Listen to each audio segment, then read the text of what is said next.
God, no church, no Mars, no nothing, and you can vote them in? You have to vote somebody in that have God in them, because then they have your best interest at heart. But someone who don't have your best interest at heart, you can't deal with them too much. And I learned that through the prophet Noble Ali, because he gave me a second principle. And that second principle that he gave me was the truth.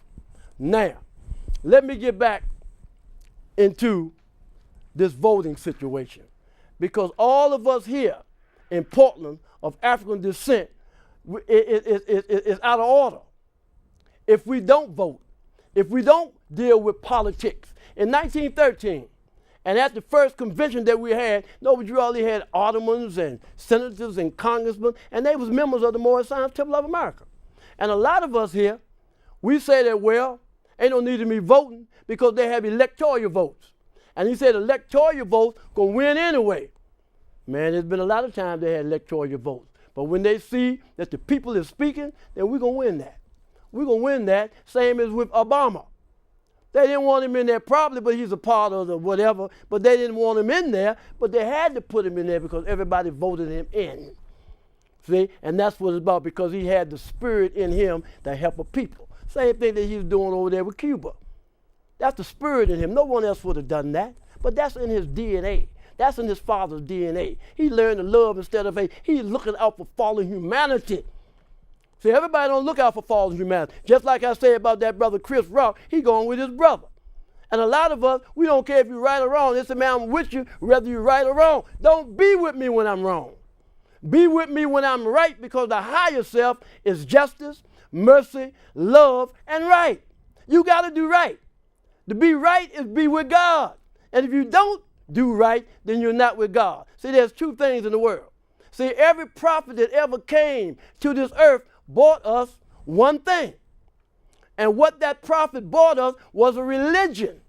Because when you begin to worship the golden calf and do things that diametrically oppose to what God said do, then that means that you don't have a religion in you, a religious base. But we went so far, Noble Ali had to come and bring us two things. He had to come and bring us nationality, and he had to come and bring us a divine creed. Now, our divine creed is our religion. Okay. Now, in this Moorish Quran, Noble Drew Ali told the Moors that the Turks are the chief protectors of the Islamic creed, beginning from Muhammad I. Now, well, why didn't he say the Arabians are the chief protectors of the Islamic creed? Oh, well, no wonder he bought us a book. So now we have a book. He gave us a book. And in Revelation, they say this is the 18 years that's missing in the Holy Bible. This is the book of the seven seals.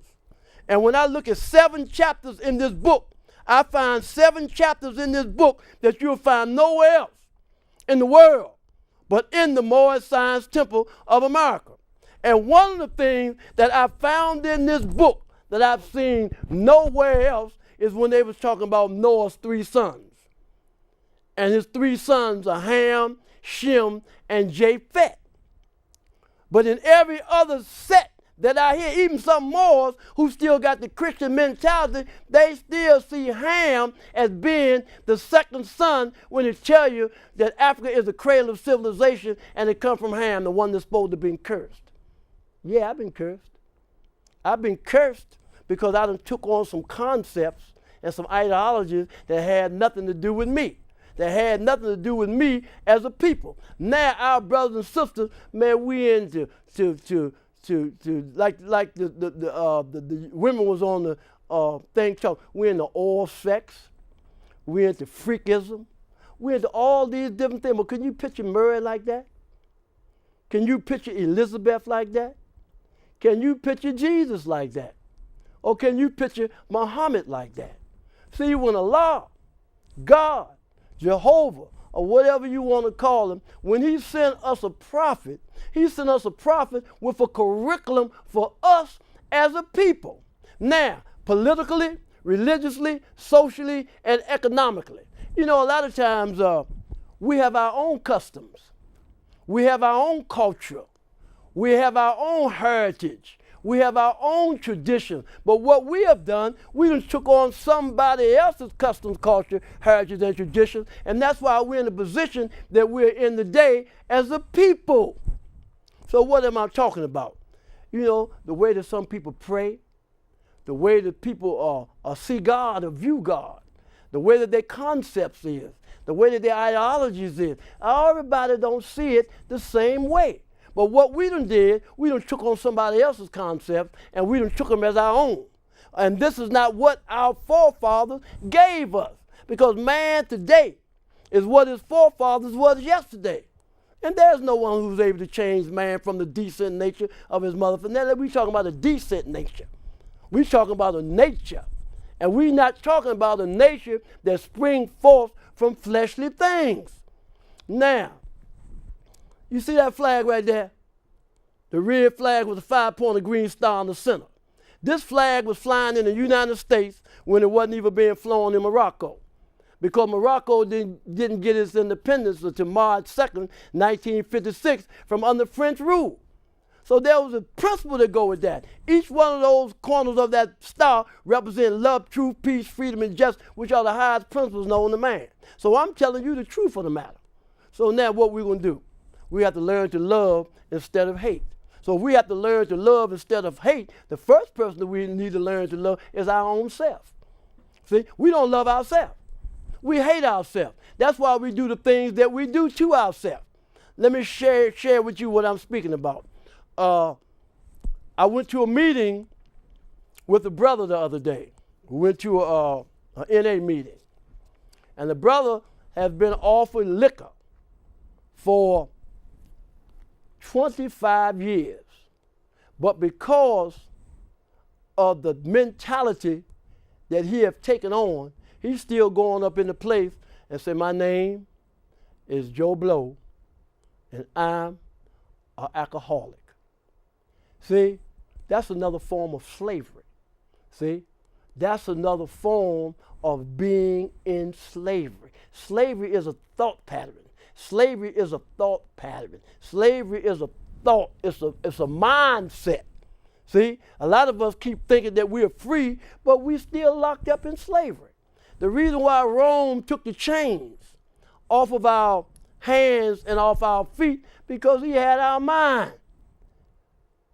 Willie Lynch, man, I got that same name, and he was at the James River, my name James. He taught his brother and his sisters how to enslave you and me. And who was his congregation? Who were his brothers? Well, Michelangelo.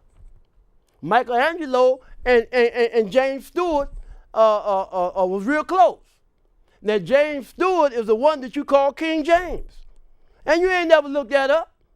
We as a people never looked that up. You just see the King James version. And you have never went and said, well, let me find out who this King James is. You know why? Because it's a form of slavery. Girardi said, if I can get you to think, you'll save yourself. And until you begin to think for yourself, you're going to still be in slavery. I was talking to you with a chairman the other day. And we was talking about some of the old family members. And some of the old family members was telling him, was telling the children, what you listen to him for? What you listen to an old dude for? He can't tell you nothing. He don't need to tell you how to hold something. He don't need to tell you how you tie your shoes. But I would never tell a child not to listen to an adult because there ain't nothing that they could tell you.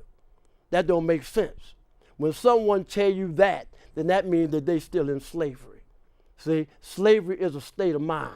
We as a people have been enslaved. Brother was talking the other day, I'm gonna go rob something.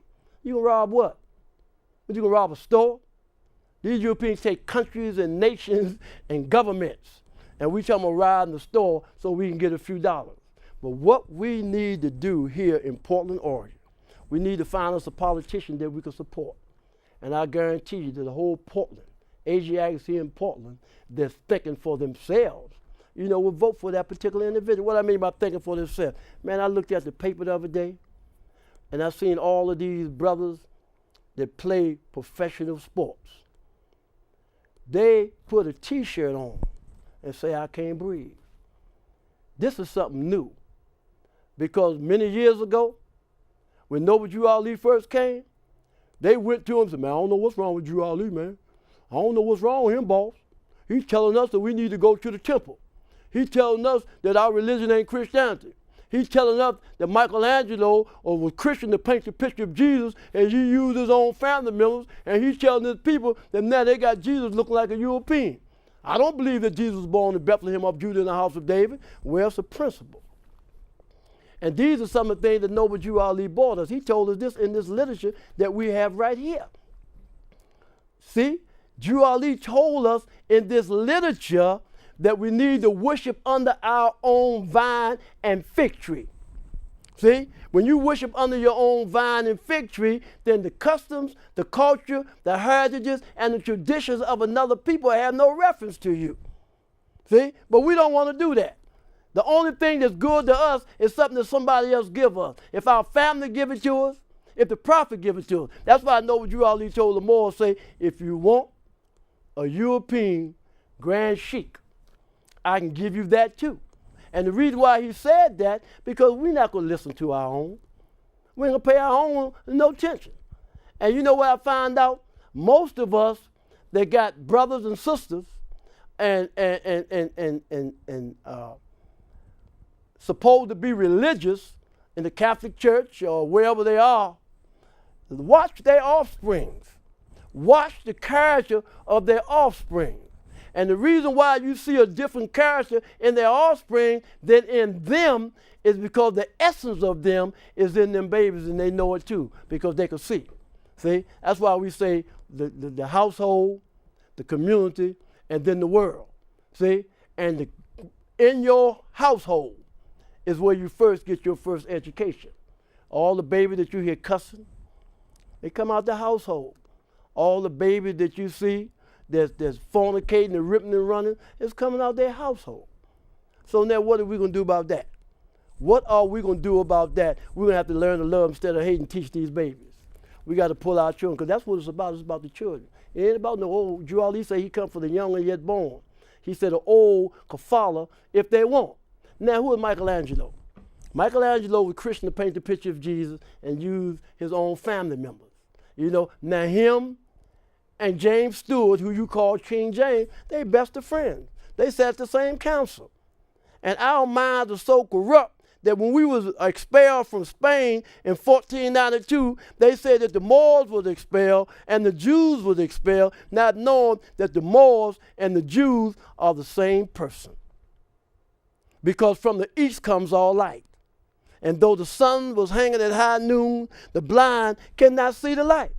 So now, Drew Ali, he came to this earth because Allah sent him. The book say whenever a nation is in need for a prophet, Allah will send one. So now in this Arab time, Allah had to send us Drew Ali. He had to send us Drew Ali, and one of the things Drew Ali brought us was affairs. He brought us our affairs because it belonged to us anyway. And in 1453 Byzantine, when the Moors fought with the Ottoman Turks to restore the Islamic creed, but now they done took it. They done went to Egypt, because Drew Ali is the Professor Drew of the Egyptian of that. Now you got a lot of people that went to Egypt. They went to Egypt and they stole our headdress. They stole our headdress, and you got a lot of brothers and sisters who say that they're Moors. But they're all in these different secret organizations. When Noble Drew Ali say, I come to take the cover off of all these secret organizations. And when he did that, then he let us know that ain't no need to go on there, because when you go to these secret organizations, you are the secret anyway. When you go to the Masonic order, you're going to hear him talking about Boaz. Now you know who Boaz is. Boaz married Ruth. When you look at the book of Ruth, when you look at the book of Ruth in the Bible, Ruth was a Moabite. She married Boaz. And I want to go back to this lesson because a lot of us misplace it. You know, when they said Ruth's husband died and she became a widow, see, all our women are widows. Our women are widows because the man is dead. Now, what do I mean by the woman is a widow and the man is dead? You know, when a woman loses her husband, then she become a